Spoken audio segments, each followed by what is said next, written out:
चलिए आज हम लोग आगे के टॉपिक डिस्कस करते हैं ट्रांसफार्मर के बारे में। ठीक है, देखिए आज हम बात करेंगे इफिशियंसी के बारे में।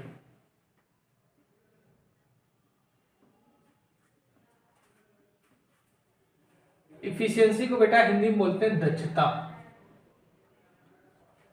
ठीक है जुदिन, इसको हिंदी में बोलते हैं दक्षता। ठीक, देखिए दक्षता क्या होती है। दक्षता क्या बताती है कि मशीन किस तरह कार्य करेगी, मशीन आपकी किस तरह कार्य करेगी। ठीक है, जैसे मान लीजिए सपोर्ट है कि ये आपका ट्रांसफार्मर,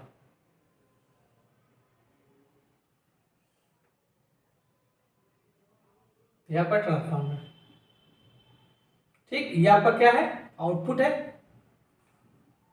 और ये आपका क्या है, इनपुट। ठीक, अब ट्रांसफार्मर क्या करता है, फिक्स्ड फ्रीक्वेंसी पे वोल्टेज और करंट को घटाता और बढ़ाता है, पावर को ट्रांसफर करता है। ठीक, तो यहां पे जो हमको इनपुट पावर दे रहे हैं, तो आउटपुट पे पावर कैसी मिल रही है, कम मिल रही है कि ज्यादा मिल रही है, ये डिपेंड करता है आपका फ्रीक्वेंसी, इस पे इफिशियंसी पे, इसी पे डिपेंड करता है कि ये बताता है कि मशीन आपकी कैसी काम कर रही है, उसकी इफिशियंसी कैसी है, अच्छी है कि खराब है। ठीक है, तो दक्षता को हम लोग क्या करेंगे, इसको रिप्रेजेंट करते हैं हम लोग ईटा से। इसको क्या बोलते हैं, ईटा। एन की पूंछ को लंबा कर दो, बन गया ईटा। ठीक है, तो दक्षता इक्वल टू क्या होता है, आउटपुट पावर, जो आपकी आउटपुट पावर होगी, और जो आपका इनपुट पावर होगा, उसके अनुपात को हम लोग बोलते हैं दक्षता। आउटपुट पावर और इनपुट पावर के अनुपात को हम लोग क्या बोलते हैं, दक्षता। ठीक, जो आपकी ट्रांसफार्मर है, इसकी मशीनों में सबसे ज्यादा दक्षता होती है। जो ट्रांसफार्मर है आपका, इसकी मशीनों में दक्षता क्या होती है, सबसे ज्यादा होती है। ठीक है, कभी कभी क्वेश्चन आपसे पूछेगा कि जो आपका ट्रांसफार्मर है उसकी दक्षता कितनी होती है, तो आपको पता होना चाहिए जो आपका ट्रांसफार्मर होता है, इसकी दक्षता जो होती है 95% से लेकर 98% होती है। ये आपको याद रहना चाहिए। ठीक, अच्छा, अब देखो यहां पे जो इनपुट पावर होगी, तो हम क्या कर सकते हैं, ईटा इक्वल टू क्या कर सकते हैं, P2 अपॉन P1 कर सकते हो ना। P2 मतलब क्या होगा, आउटपुट पावर होगी, और P1 मतलब इनपुट पावर, ये आपकी P1। ठीक, ये आपकी क्या होगी, इफिशियंसी होगी। अब देखिए यहां पे जो पावर होगी उसको क्या कहेंगे, V1 I1 cos फाइव। आपको पता होना चाहिए कि जब एसी की बात आती है तो उसमें पावर फैक्टर आ जाता है ना। एसी की जब बात होती है तो वहां पे क्या आता है, पावर फैक्टर आता है। अगर यहाँ पे डीसी होता है तो पावर फैक्टर नहीं आता। ठीक है, तो इसलिए यहाँ पे हमने cos 5 लिखा है। और जो आउटपुट पावर बेटा यहाँ क्या होगी, V2 I2 cos 5 होगी, यही ना। तो अगर यहाँ पे हम लिखे तो ईटा इक्वल टू क्या हो जाएगा, आउटपुट पावर मतलब क्या होगा, V2 I2 cos 5, V2 I2 cos 5 हो जाएगा। और इनपुट पावर क्या हो जाएगी, V1 I1 cos 5 होगी। ये आपका एक फॉर्मूला और हो गया। ठीक है, इतना समझना है। अब बेटा क्या होता है कि जैसे हमने यहां पे पावर आपको दी 10, ठीक, हमने आपको यहां पे पावर दी इनपुट, तो हमको आउटपुट पे क्या मिलेगी, 8 मिलेगी। हमेशा याद रखना, कोई मशीन होगी जो आप दोगे वो एग्जैक्ट आपको आउटपुट पे वो नहीं मिलेगी। ठीक, कुछ पार्ट आपका जैसे मान लीजिए 10 है तो आपको क्या मिली, आउटपुट पे 8 मिली, तो 2 कहां चलेगी, लॉसेस में चलेगी। ठीक, तो ये आपका क्या हो जाएगा, ये आपका P1 हो जाएगा, ये आपका लॉसेस हो जाएगा। ठीक, और ये क्या आपका हो जाएगा, P2 हो जाएगा। क्लियर, इतना समझ में है। मतलब हम क्या कर सकते, 10 इक्वल टू 2 प्लस 8 मतलब input power is equal to losses plus output power. ठीक होगा नहीं?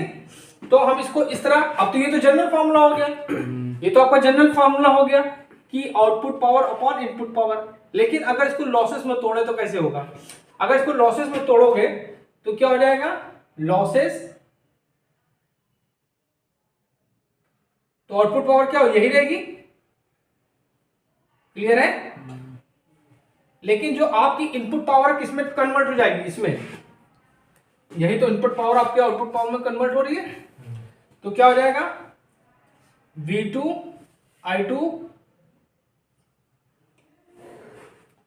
I2 cos phi plus losses. Clear है? इतना समझ में आया? अगर यहां पे हम P2 को अगर लिखें तो यहां पे क्या है? P1 is equal to losses plus P2 है, यही तो है। तो अगर हम P2 की सिर्फ वैल्यू निकालना चाहें तो क्या हो जाएगा? P1 माइनस लॉसेस, है ना?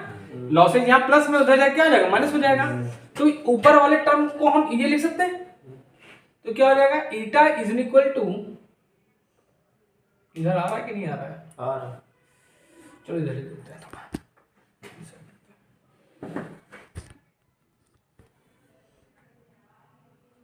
ठीक, तो ईटा इज इक्वल टू क्या हो जाएगा? ये हो जाएगा V1 I1 cos phi minus losses. Clear है? Upon V1 I1 cos phi। Clear? Clear है कि नहीं है? दोनों वन होगा।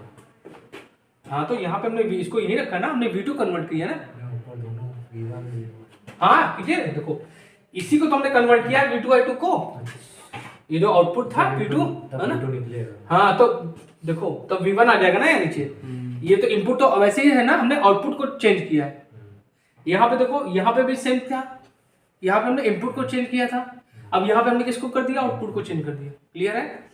अब लॉसेस दो होती हैं, एक होती है आपकी क्या, ये आपकी आयरन लॉसेस होती है। आयरन लॉसेस दो होती हैं। कौन सी? एक होती है आपकी हिस्टेरेसिस लॉसेस। इसका फॉर्मूला क्या होता है? KH B max 1.6 F into V। और एक होती है आपकी ईडी करंट, ये क्या होती है? KE B max square F square T square V। ठीक, और जो आपकी कॉपर लॉसेस होती है वो होती है I स्क्वायर R। यही तो होती है। ठीक, तो अब इसको हम क्या लिख सकते हैं? लॉसेस को हम क्या लिख सकते हैं? लॉसेस क्या होगी? दो होंगी। तो लॉसेस मतलब क्या होगी? कॉपर लॉसेस और आयरन लॉसेस को जोड़ के लिखेंगे ना। तो लॉसेस इक्वल टू क्या हो जाएगा यहाँ पे? WI प्लस WCU, मतलब आयरन लॉसेस और कॉपर लॉसेस। आयरन लॉसेस क्या होती है? फिक्स होती है, ये सब पता होगा तुमको। और ये क्या होती है? फिक्स नहीं होती है, लोड पे डिपेंड करती है। ठीक, अभी एक नई चीज और बताएंगे तुमको। तो ये फॉर्मूला लिख लो। अब यहां पे क्या हो जाएगा? Eta equal to V2 I2 cos phi upon V2 I2 cos phi plus WI plus WCU। यही तो होगा। हाँ, अब यहां पे भी उठा कर रख दो, इसको भी मॉडिफाई कर देते हैं। तो क्या हो जाएगा? V1 I1 cos phi minus WI plus WCU upon V1 I1 cos phi। तो ये तो आ गई आपकी एफिशिएंसी। ठीक, अब पूछेगा कि ट्रांसफार्मर से क्वेश्चन ये भी पूछता है कि ट्रांसफार्मर की मैक्सिमम एफिशिएंसी कब होगी? ट्रांसफार्मर की मैक्सिमम एफिशिएंसी कब होगी? कब होगी? जब क्या हो जाएगा? आयरन लॉसेस किसके बराबर हो जाएंगे? कॉपर लॉसेस के। मतलब WI बराबर हो जाएगा WCU के। तो ये कंडीशन क्या कहलाएगी? Maximum maximum maximum maximum copper maximum efficiency कहलाएगा। ठीक है, ये चीजें होंगी आपकी इफिशिएंसी की वाली। ठीक, अगर आपसे कहा जाए कि हाफ लोड पे इफिशिएंसी क्या होगी, हाफ लोड पर दक्षता, ठीक, तो हाफ लोड पे इफिशिएंसी क्या होगी? हाफ लोड पे इफिशिएंसी हो जाएगी आपकी eta equal to 1/2 V2 I2 cos phi upon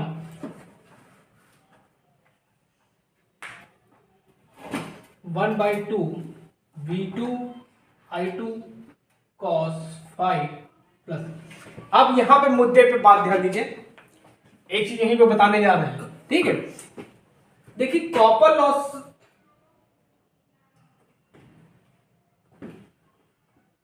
देखिए आपका जो आयरन लॉसेस होता है ये लोड पे डिपेंड नहीं करता, तो इसे लोड से मतलब नहीं है, तो यहां पे क्या लिख दोगे? WI एज इट इज लिख दोगे। अब आते हैं हम कॉपर लॉसेस पे। ठीक, तो जब हाफ लोड पर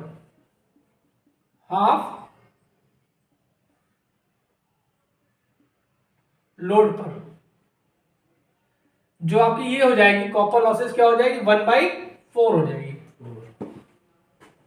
पूछो कैसे? पूछो कैसे? अब देखो हाफ लोड पे क्या हो जाएगा? जो करंट हो जाएगी वो क्या हो जाएगी? I/2 हो जाएगी। ठीक, तो I² क्या होता है? I² R होता है, तो यह क्या लिखोगे?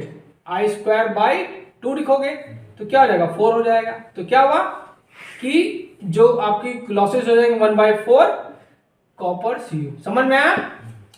मतलब अगर आपको दे दिया जाए, क्वेश्चन में पूछा भी जाता है कि अगर आपका हाफ लोड है, मतलब लोड की वैल्यू क्या हाफ हो गई, तो कॉपर लॉसेस की वैल्यू कितनी हो जाएगी? तो क्या हो जाएगी? चौथाई हो जाएगी। समझ गए? तो यहाँ पे जो कॉपर लॉसेस हो जाएंगे क्या हो जाएगा? 1/4 WCU।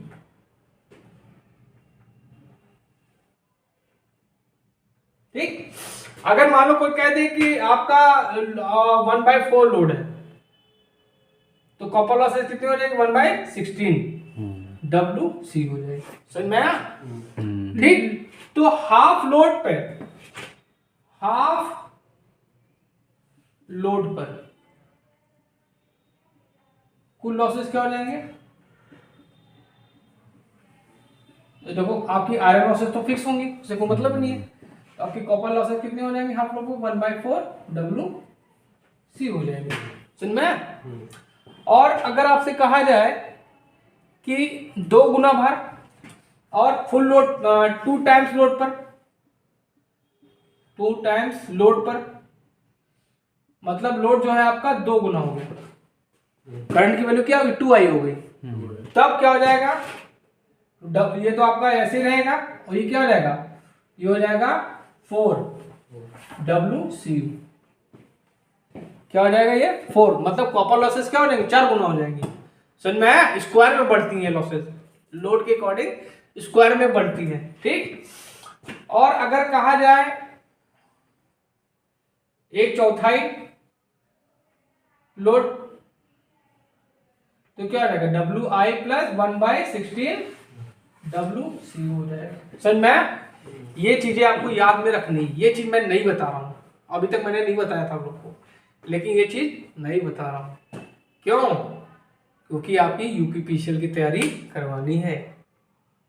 ठीक, अब देखिए टॉपिक आता है पूर्ण दिवस क्षमता, ऑल डे इफिशियंसी। तो ऑल डे इफिशियंसी क्या हुआ कि 24 घंटे की आउटपुट पावर अपॉन 24 घंटे की इनपुट पावर के अनुपात को पूर्ण दिवस दक्षता कहते हैं। ठीक, अच्छा, कभी कभी ये क्वेश्चन पूछेगा कि मैक्सिमम इफिशियंसी पर ट्रांसफार्मर कब मैक्सिमम इफिशियंसी होती है? On maximum efficiency.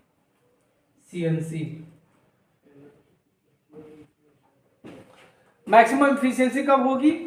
जब WI WCU के बराबर होगा। अब कभी कभी क्वेश्चन पूछेगा कि इस कंडीशन पे इलेक्ट्रिक लोड कितना होगा। इस कंडीशन पे कभी कभी पूछ लेता है कि इलेक्ट्रिक लोड क्या होगा। ठीक, तो इलेक्ट्रिक लोड क्या होगा? इलेक्ट्रिक लोड इक्वल टू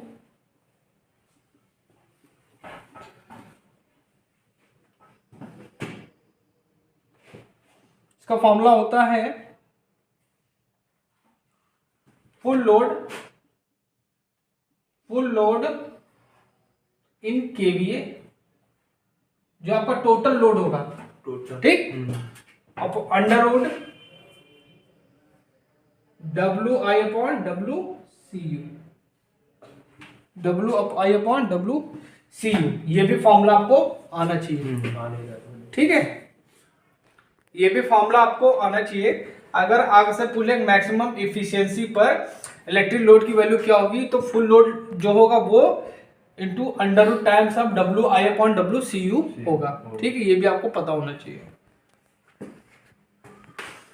आज देखिए हम लोग बात करेंगे वोल्टेज रेगुलेशन की।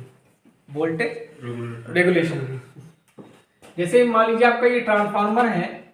ठीक है,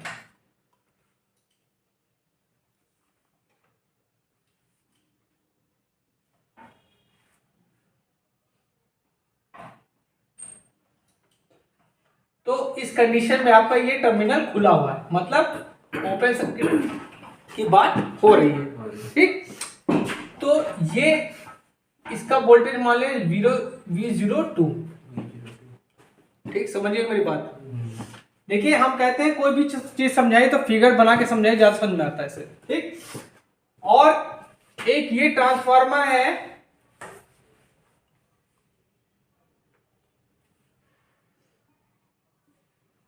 यहां पे हमने क्या कर दिया? लोड लगा दिया। क्या कर दिया? लोड लगा दिया।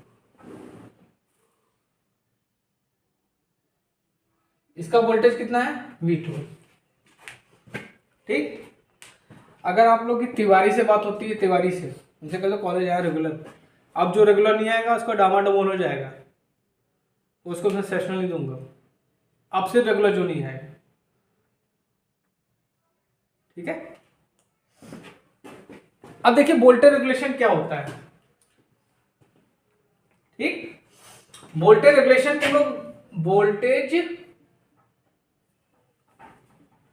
रेगुलेशन। ठीक, वोल्टेज रेगुलेशन को बेटा किससे रिप्रेजेंट करते हैं? VR%। किससे? VR%। ठीक, ये क्या होता है? ये जो वोल्टेज होता है माइनस ये वोल्टेज अपॉन ये इंटू 100,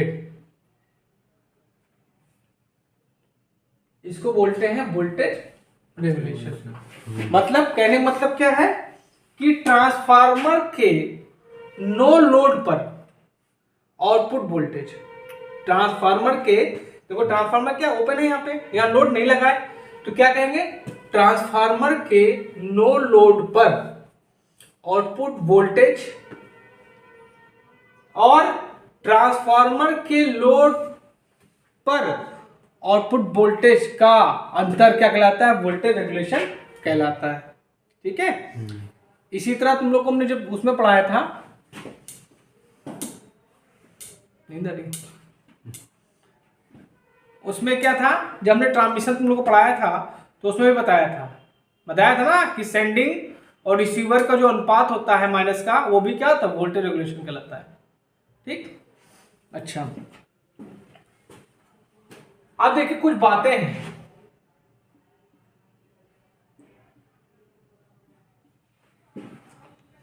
ठीक,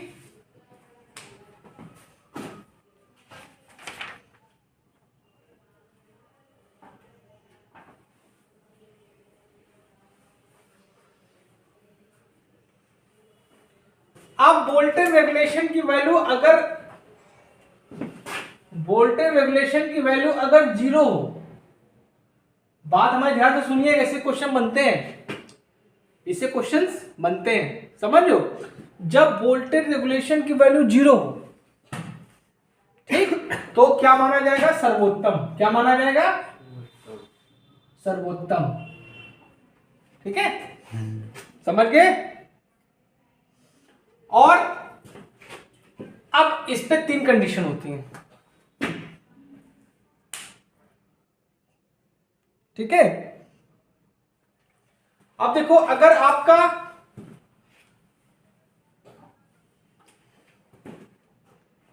ठीक है, अगर आपका पावर फैक्टर क्या है? लैगिंग है। क्या है बेटा? लैगिंग। तो आपका वोल्टेज रेगुलेशन क्या होगा? पॉजिटिव होगा। क्या होगा? पॉजिटिव। पॉजिटिव होगा। समझ में आ रहा है? ये बात दिमाग में बैठा लो। और जब आपका cos फाइव लीडिंग होगा तो वोल्टेज रेगुलेशन क्या होगा? दिमाग लगाओ, नेगेटिव होगा। क्या होगा? वोल्टेज रेगुलेशन आपका क्या होगा? नेगेटिव होगा। ठीक है,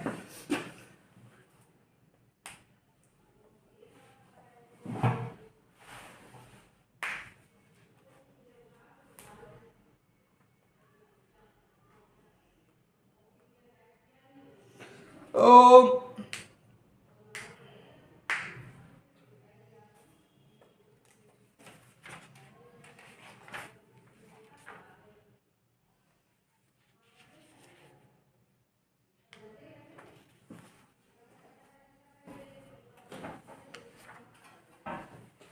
अब देखिए, मैक्सिमम वोल्टेज रेगुलेशन के लिए शर्त देख लेते हैं क्या होती है। ये आपका यहाँ पे जो इसका सेकेंडरी का जो रेजिस्टेंस होगा उसको बोलते हैं R02, और यहाँ पे जो होगा वो बोलता है, इसका जो रिएक्टेंस होगा उसको बोलते हैं X02। अब मैक्सिमम वोल्टेज रेगुलेशन की कंडीशन क्या होती है? Maximum voltage regulation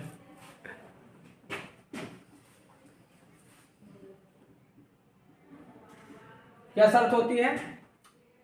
tan phi is equal to X02 upon R02। ये आपकी क्या है? मैक्सिमम वोल्टेज रेगुलेशन की कंडीशन है। ठीक है, मैक्सिमम वोल्टेज रेगुलेशन की कंडीशन है। ठीक है, आपका जो ट्रांसफार्मर होता है मोस्टली जो होता है लैगिंग पावर फैक्टर पे काम करता है। ठीक है, जो आपका ट्रांसफार्मर होता है मोस्टली जो होता है लैगिंग पावर फैक्टर पे काम करता है। ठीक है, लगभग 0.8 पावर फैक्टर पे ये काम करता है। देखते हैं हम समांतर प्रचालन, दो ट्रांसफार्मर का समांतर प्रचालन, मतलब इनको पैरेलल में कनेक्ट क्यों करते हैं। ठीक है, देखिए समांतर में कनेक्ट कुछ विशेष आवश्यक शर्तों के लिए इसको करते हैं। ठीक है, जो ट्रांसफार्मर को जो हम लोग पैरेलल में कनेक्शन करते हैं उसके कई लाभ हैं, ठीक है, तो चलिए उन्हीं लाभों के बारे में डिस्कस करते हैं। समांतर प्रचालन या कह सकते हैं parallel operation of two transformer. Parallel operation of two transformer.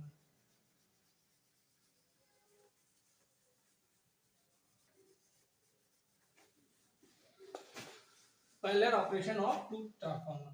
ठीक, अब देखिए ट्रांसफार्मर को दो ट्रांसफार्मर को समांतर में अगर हम प्रचालित करते हैं तो उससे हमें क्या क्या लाभ होते हैं इसके बारे में डिस्कस करेंगे।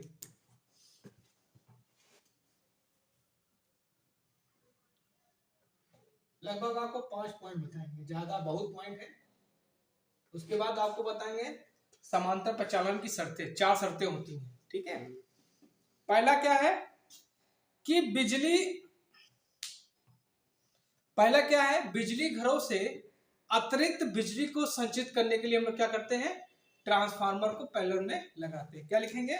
बिजली घरों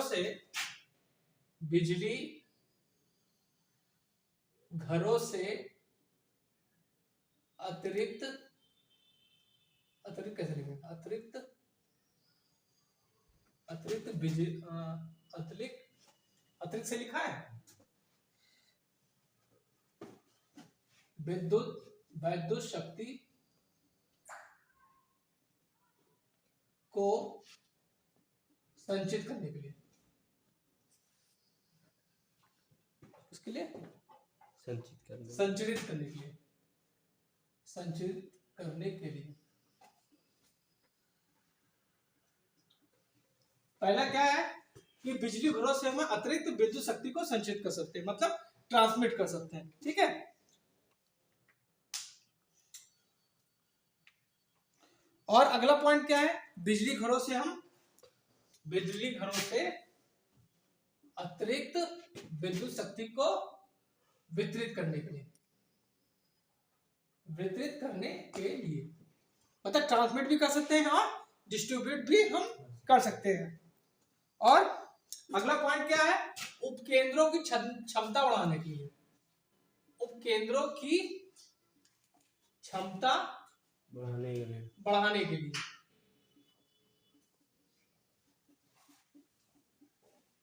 देखो पैरेलल में क्या होता है, वोल्टेज क्या होता है बेटा? सेम होता है।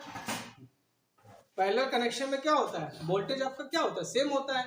ठीक है, इसलिए तुमने देखा होगा पावर हाउस में जाओगे तो आपको दो ट्रांसफार्मर मिलेंगे बड़े बड़े, एमवीए में होंगे। एक 10 एमवीए का होगा, एक आपका 5 एमवीए का होगा। दोनों किस में कनेक्ट होंगे? पैरेलल में। ठीक है, अच्छा,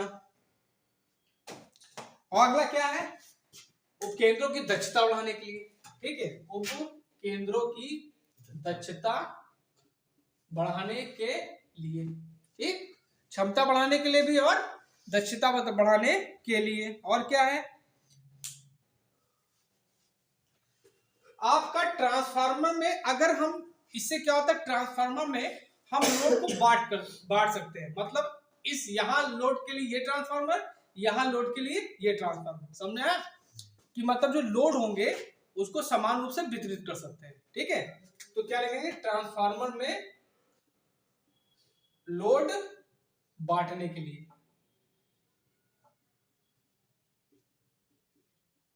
इसे क्या होगा? कोई लोड है उसको हम बांट देंगे तो ट्रांसफार्मर मतलब क्या होगा? ज्यादा इफेक्ट नहीं पड़ेगा। ठीक है, और क्या है?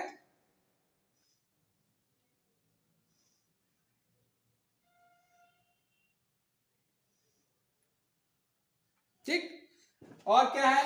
विद्युत सप्लाई की को सुधारने के लिए। ठीक है, और क्या है? और है आपका विश्वसनीयता, मतलब जल्दी फॉल्ट नहीं आएगी इसलिए। ठीक है, तो और क्या है?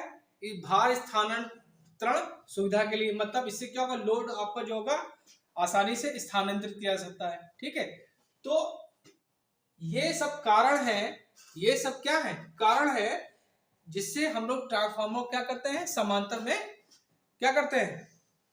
समांतर में कनेक्ट करते हैं। ठीक है,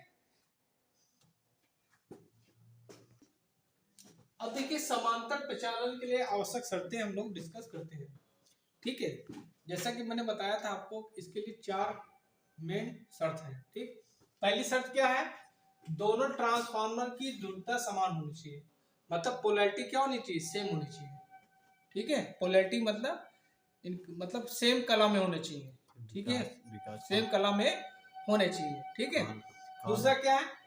दोनों ट्रांसफार्मर की primary secondary winding phase displacement क्या होना चाहिए? समान होना चाहिए, मतलब फेज डिस्प्लेसमेंट समझ लो, मतलब समान कला विस्थापन पे होना चाहिए। ठीक, तीसरी क्या है? दोनों ट्रांसफार्मर की फ्रीक्वेंसी सेम होनी चाहिए, मतलब जो आपके ट्रांसफार्मर है अगर एक की फ्रीक्वेंसी 50 हर्ट्ज है तो दूसरे की भी फ्रीक्वेंसी कितनी होनी चाहिए? 50 हर्ट्ज होनी चाहिए।